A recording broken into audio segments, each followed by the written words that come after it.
नमस्कार. आज सरकार नीतीचा समाजावर होणारा परिणाम ह्यातला मी 8वा भाग घेते. तो UPवर घेते.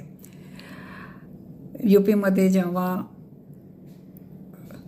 समाजवादी पक्षाचं राज्य होतं त्या काळामध्ये कुठलाही हिंदूचा सण जर शुक्रवारी असेल तर तो करताना अनेक विधिनिषेध होते.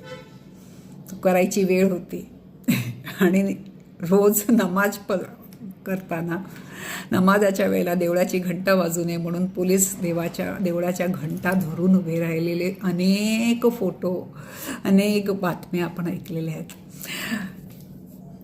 हा त्यावेळच्या सरकार नीतीचा तिथल्या समाजावर पडलेला परिणाम आहे. तुम्हाला माहीत आहे का, राजाश्रय मिळाल्यावर सम्राट अशोकाने राजाश्रय दिल्यामुळे बुद्ध धर्म 2 वर्षात जनमानसापर्यंत पोहोचला.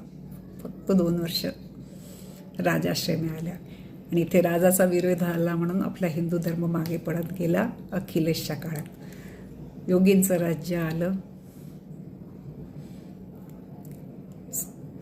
सगळे सण आता व्यवस्थित पार पाडले जातात.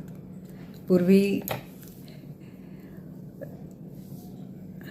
राम जन्म असेल तर आपल्या लोकांवर दगडफेक केली जायची.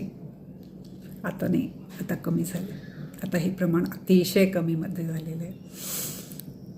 संभलमध्ये अनेक 40 का काहीतरी विहिरी शोधून काढलेल्या आहेत हिंदूंच्या जुन्या, प्राचीन, आणि ते देवाचं स्थळ असलेलं. तिथे कली येणार आहे, कलीचा उद्भव होणार आहे हे आपल्या वेदामध्ये पण लिहिलेलं आहे. अशा जागेमधून आता 40 शोधलेले आहेत, 60 काहीतरी आहेत. हे योगींचं कार्य आहे. आणि तुम्हाला माहीतच असेल, महाराष्ट्रात फक्त 2.5 वर्ष BJP नव्हतं. त्यावेळेला साधे मेसेजेस घातले म्हणून केतकी चितळेवर काय झालं होतं. अनेक अजून बऱ्याच गोष्टी आहेत. जितेंद्र आव्हाडाने बंगल्यावर आणून मारलेली गोष्ट पण माहीत असेल. हा सरकार नीतीचा जनतेवर होणारा परिणाम असतो. त्यामुळे प्रत्येक मतदाराने विचार करून मतदान करावं. तुम्ही माझं ऐकताय. आभारी आहे.